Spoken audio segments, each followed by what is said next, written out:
Hi everyone, എല്ലാവർക്കും നമ്മുടെ പുതിയ ചാപ്റ്ററിലേക്ക് സ്വാഗതം.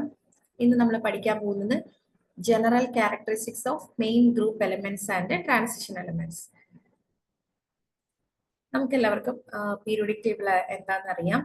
പീരിയോഡിക് ടേബിളിൽ നമ്മൾ ഈ ഒരു ചാപ്റ്ററിൽ periodic trends of main group elements and transition elements, electronic configuration, then periodic trends in properties, that's atomic radius, atomic volume and density, melting point, boiling point, ionization energy, electronegativity, electrode potential and oxidation state.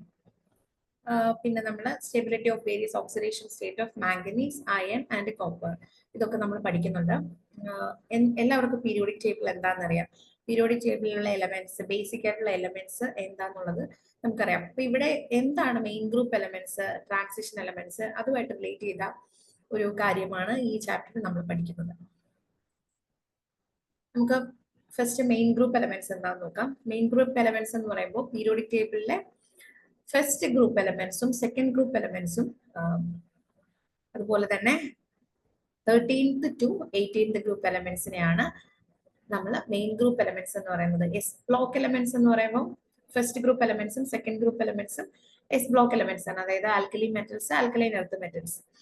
അതുപോലെ P block elements ഈ ഒരു 13 മുതൽ 18 വരെയുള്ള group elements. അപ്പൊ ഇതിന് രണ്ടും, ഈ ഒരു alkali metals, alkaline earth metals, S block elements and P block elements combine ആയിട്ട് നമ്മൾ പറയുന്നതാണ് ഈ മെയിൻ ഗ്രൂപ്പ് എലമെന്റ്സ് എന്ന് പറയുന്നത്. എക്സാമ്പിൾ ആയിട്ട് ഹൈഡ്രജൻ, ഓക്സിജൻ, കാർബൺ, നൈട്രജൻ, ഇതെല്ലാം മെയിൻ ഗ്രൂപ്പ് എലമെന്റ്സിന് എക്സാമ്പിൾ ആണ്. നെക്സ്റ്റ് നമ്മൾ നോക്കാൻ പോകുന്നത് അതിന്റെ ക്യാരക്ടറിസ്റ്റിക്സ് ആണ്. Valency electrons, reactivity and properties. Valency electron എന്ന് പറയുമ്പോൾ ഇവിടെ വാലൻസി നമുക്ക് പ്രെഡിക്റ്റബിൾ ആയിട്ടുള്ള വാലൻസി ഇലക്ട്രോൺസ് ആണ്. അതുപോലെ റിയാക്ടിവിറ്റി വേരി ചെയ്യുന്നുണ്ട്, അതായത് ഫസ്റ്റ് ഗ്രൂപ്പ് എലമെന്റ്സിൽ ഹൈലി റിയാക്റ്റീവ് ആണ്. പക്ഷെ അത് നമ്മൾ ഈ ഒരു പീരിയോഡിക് ടേബിളിലെ 18th ഗ്രൂപ്പിൽ എത്തുമ്പോൾ അത് ഇനേർട്ട് ഗ്യാസസ് ആണ്. അതുപോലെ പ്രോപ്പർട്ടീസ്, ഈ ഒരു മെയിൻ ഗ്രൂപ്പ് എലമെന്റ്സിന്റെ പ്രോപ്പർട്ടി എന്ന് പറയുമ്പോൾ മെയിൻ ആയിട്ട് അത് അയോണിക് ആയിട്ടുള്ള ബോൺസും കൊവാലന്റ് ബോൺസും ആണ് അവിടെ മെയിൻ ആയിട്ട് ഉള്ളത്. നെക്സ്റ്റ് നമ്മൾ നോക്കാൻ പോകുന്ന ട്രാൻസിഷൻ എലമെന്റ്സ് ആണ്. ട്രാൻസിഷൻ എലമെന്റ്സ് എന്ന് പറയുമ്പോൾ നമ്മുടെ ഈ ഒരു മെയിൻ ഗ്രൂപ്പ് എലമെന്റ്സിന് ഇടയ്ക്ക് വരുന്ന എലമെന്റ്സ് ആണ് ഈ ഒരു ട്രാൻസിഷൻ എലമെന്റ്സ് എന്ന് പറയുന്നത്. അത് 13th ഗ്രൂപ്പ് മുതൽ 12th ഗ്രൂപ്പ് വരെയുള്ള എലമെന്റ്സിനെയാണ് ട്രാൻസിഷൻ എലമെന്റ്സ് എന്ന് പറയുന്നത്. Example iron, copper, zinc, gold, ഇതൊക്കെ ട്രാൻസിഷൻ എലമെന്റ്സിന് എക്സാമ്പിൾ ആണ്.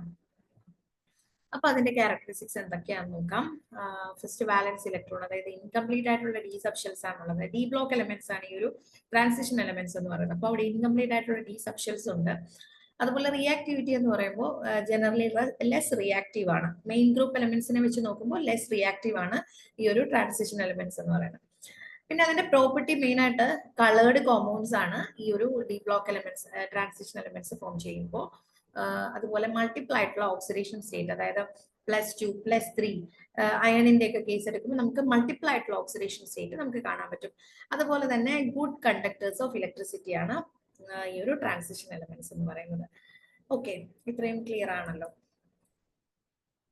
അപ്പോൾ നമുക്ക് പീരിയോഡിക് ട്രെൻഡ്സ്, മെയിൻ ഗ്രൂപ്പ് എലമെന്റ്സിന്റെയും ട്രാൻസിഷൻ എലമെന്റ്സിന്റെയും പീരിയോഡിക് ട്രെൻഡ്സ് എന്തൊക്കെയാണെന്ന് നോക്കാം. ആദ്യം നമുക്ക് ഇലക്ട്രോണിക് കോൺഫിഗറേഷൻ നോക്കാം. മെയിൻ ഗ്രൂപ്പ് എലമെന്റ്സിൽ, അതായത് എസ് ബ്ലോക്ക് എലമെന്റ്സും പി ബ്ലോക്ക് എലമെന്റ്സും ആണെന്ന് പറഞ്ഞല്ലോ. എസ് ബ്ലോക്ക് എലമെന്റ്സിന്റെ കേസിലാണെങ്കിൽ NS1 to 2 ആണ് എസ് ബ്ലോക്ക് എലമെന്റ്സ്, ആ ഒരു കേസിലാണ് വരുന്നത്. അതുപോലെ പി ബ്ലോക്ക് എലമെന്റ്സ് നമുക്ക് ഇലക്ട്രോണിക് കോൺഫിഗറേഷൻ നോക്കിക്കഴിഞ്ഞാൽ NS2, NP1 to 6 ആണ്. അതുപോലെ ട്രാൻസിഷൻ എലമെന്റ്സ് ആണെങ്കിൽ ഡി ബ്ലോക്ക് എലമെന്റ്സ് ആണ് വരുന്നത്. അപ്പൊ N-1, D 1 to 10, NS1 to 2, ആ ഒരു ഇത് വെച്ചിട്ടാണ് N നമുക്ക് വേരി ചെയ്തുകൊണ്ടിരിക്കും. ആ ഒരു എലമെന്റ്സിന്റെ കേസ് വരുമ്പോൾ, ഓരോ എലമെന്റ്സിന്റെ കേസ് വരുമ്പോൾ N-ന് വേരിയേഷൻ ഉണ്ടാവും. അപ്പൊ അത് വെച്ചിട്ട് നമുക്ക് ഇലക്ട്രോണിക് കോൺഫിഗറേഷൻ കണ്ടുപിടിക്കാൻ പറ്റും.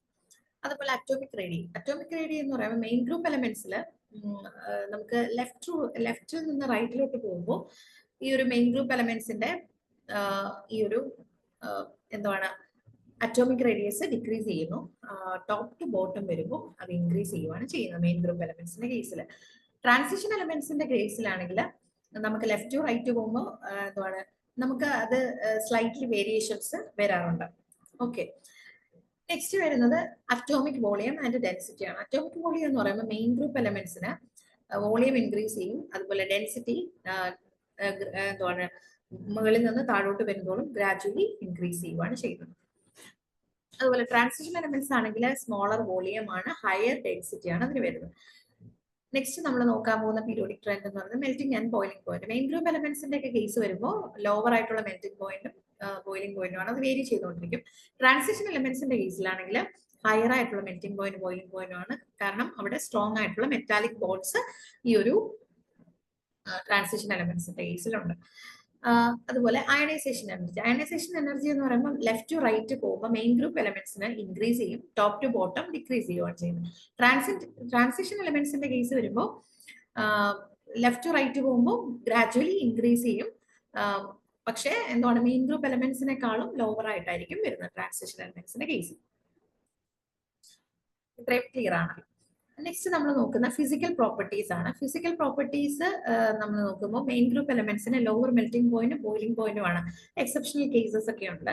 അതുപോലെ transition എലമെന്റ്സിന്റെ കേസിലാണെങ്കിൽ higher melting and boiling point ആണ്, ഹൈ ഡെൻസിറ്റി, അതുപോലെ ഹാർഡ് മെറ്റൽസ് ആണ് ഈ ഒരു ട്രാൻസിഷൻ എലമെന്റ്സിന്റെ കേസിൽ ഫിസിക്കൽ പ്രോപ്പർട്ടീസ്. കെമിക്കൽ പ്രോപ്പർട്ടീസ് എടുത്തു കഴിഞ്ഞാൽ മെയിൻ ഗ്രൂപ്പ് എലമെന്റ്സ് ആണെങ്കിൽ പ്രഡിക്റ്റബിൾ ആയിട്ടുള്ള കെമിക്കൽ പ്രോപ്പർട്ടീസ് ആണ്, സിമ്പിൾ ആയിട്ടുള്ള കെമിക്കൽ പ്രോപ്പർട്ടീസ് ആണ് ഉള്ളത്. പക്ഷെ ട്രാൻസിഷൻ എലമെന്റ്സിന്റെ കേസിലാണെങ്കിൽ മൾട്ടിപ്പിൾ ആയിട്ടുള്ള ഓക്സിഡേഷൻ സ്റ്റേറ്റും അതുപോലെ കോംപ്ലക്സ് ആയിട്ടുള്ള കെമിക്കൽ പ്രോപ്പർട്ടീസും ആണ് ട്രാൻസിഷൻ എലമെന്റ്സിന്റെ കേസിൽ വരുന്നത്. നെക്സ്റ്റ് നമ്മൾ മെയിൻ ഗ്രൂപ്പ് എലമെന്റ്സിന്റെയും ട്രാൻസിഷൻ എലമെന്റ്സിന്റെയും ഒക്കെ ആപ്ലിക്കേഷൻസ് ആണ് നമ്മുടെ ലൈഫിൽ, നമ്മുടെ ഒരു നോർമൽ ലൈഫിൽ എന്തൊക്കെയാണ് ഈ ഒരു മെയിൻ ഗ്രൂപ്പ് എലമെന്റ്സും ട്രാൻസിഷൻ എലമെന്റ്സും. നമ്മുടെ ഈ ഒരു ഓക്സിജൻ നൈട്രജൻ ഒക്കെ നമുക്ക് ലൈഫിൽ എസെൻഷ്യൽ ആയിട്ടുള്ള കാര്യമാണ്. അപ്പോ അതുപോലെ ഇൻഡസ്ട്രിയൽ യൂസസിന് അലുമിനിയം, സിലിക്കൺ, ഇതെല്ലാം മെയിൻ ഗ്രൂപ്പ് എലമെന്റ്സിന് എക്സാമ്പിൾ ആണ്. ട്രാൻസിഷൻ എലമെന്റ്സിന്റെ കേസിലാണെങ്കിൽ കാറ്റലിസ്റ്റ് എന്ന് പറയുമ്പോൾ നമ്മുടെ ഒരു റിയാക്ഷനെ എൻഹാൻസ് ചെയ്യിക്കാൻ അല്ലെങ്കിൽ ഇൻക്രീസ് ചെയ്യിക്കാൻ, പെട്ടെന്ന് നടക്കാൻ വേണ്ടിയിട്ട് നമ്മൾ ആഡ് ചെയ്യുന്ന കാര്യമാണ് കാറ്റലിസ്റ്റ് എന്ന് പറയുന്നത്. അപ്പൊ ഈ കാറ്റലിസ്റ്റ് പ്ലാറ്റിനം, പലേഡിയം പോലുള്ള കാറ്റലിസ്റ്റ് എന്താണ് ട്രാൻസിഷൻ എലമെന്റ്സ് ആയിട്ട് യൂസ് ചെയ്യുന്നു. അതുപോലെ സ്ട്രക്ചറൽ മെറ്റീരിയൽസ്, അയൺ, ടൈറ്റാനിയം, അതുപോലെ ഇലക്ട്രോണിക്സ്, നമ്മുടെ ഡെയിലി ലൈഫിൽ നമ്മൾ യൂസ് ചെയ്യുന്ന ഓർണമെന്റ്സ് ആയിട്ട് യൂസ് ചെയ്യുന്ന ഗോൾഡ്, അതുപോലെ ഇലക്ട്രിക്കൽ ആവശ്യങ്ങൾക്ക് വേണ്ടി യൂസ് ചെയ്യുന്ന കോപ്പർ, അങ്ങനെ പല കാര്യങ്ങളും എന്താണ് നമ്മുടെ മെയിൻ ഗ്രൂപ്പ് ട്രാൻസിഷൻ എലമെന്റ്സിന്റെ ആപ്ലിക്കേഷൻസ് ആൻഡ് യൂസസ് ആണ്. അപ്പൊ നമ്മൾ ഈ ഒരു ചാപ്റ്ററിൽ പഠിച്ചത് മെയിൻ ഗ്രൂപ്പ് എലമെന്റ്സും ട്രാൻസിഷൻ എലമെന്റ്സും അതിന്റെ കുറച്ച് പ്രോപ്പർട്ടീസും അതിന്റെ ഒരു പീരിയോഡിക് സ്റ്റഡീസും ഒക്കെയാണ് പഠിച്ചത്. അപ്പോൾ മെയിൻ ഗ്രൂപ്പ് എലമെന്റ്സ് എന്ന് പറയുമ്പോൾ എസ് ബ്ലോക്കും പി ബ്ലോക്കും ഒരുമിച്ച് ചേർന്നാണ് മെയിൻ ഗ്രൂപ്പ് എലമെന്റ്സ് എന്ന് പറയുന്നത്. അത് സിമ്പിൾ ആണ്, പ്രഡിക്റ്റബിൾ ആയിട്ടുള്ള ട്രെൻഡ്സ് ആണ്. പക്ഷെ ട്രാൻസിഷൻ എലമെന്റ്സിന്റെ കേസ് വരുമ്പോൾ കോംപ്ലക്സ് ആയിട്ടുള്ള സ്ട്രക്ചർ ആണ് വരുന്നത്. സ്കാൻഡിയം, ടൈറ്റാനിയം, വനേഡിയം അതുപോലുള്ള എലമെന്റ്സ് ഒക്കെയാണ് ട്രാൻസിഷൻ എലമെന്റ്സ് വരുന്നത്. പിന്നെ ഹയർ ഡെൻസിറ്റി ആണ്, മെൽറ്റിംഗ് പോയിന്റ് ഹയർ ആണ്. അപ്പോൾ അവിടെ പീരിയോഡിക് ട്രെൻഡ്സ് എന്താണ് കുറച്ചുകൂടെ വേരി ചെയ്തുകൊണ്ടിരിക്കും. Thank you.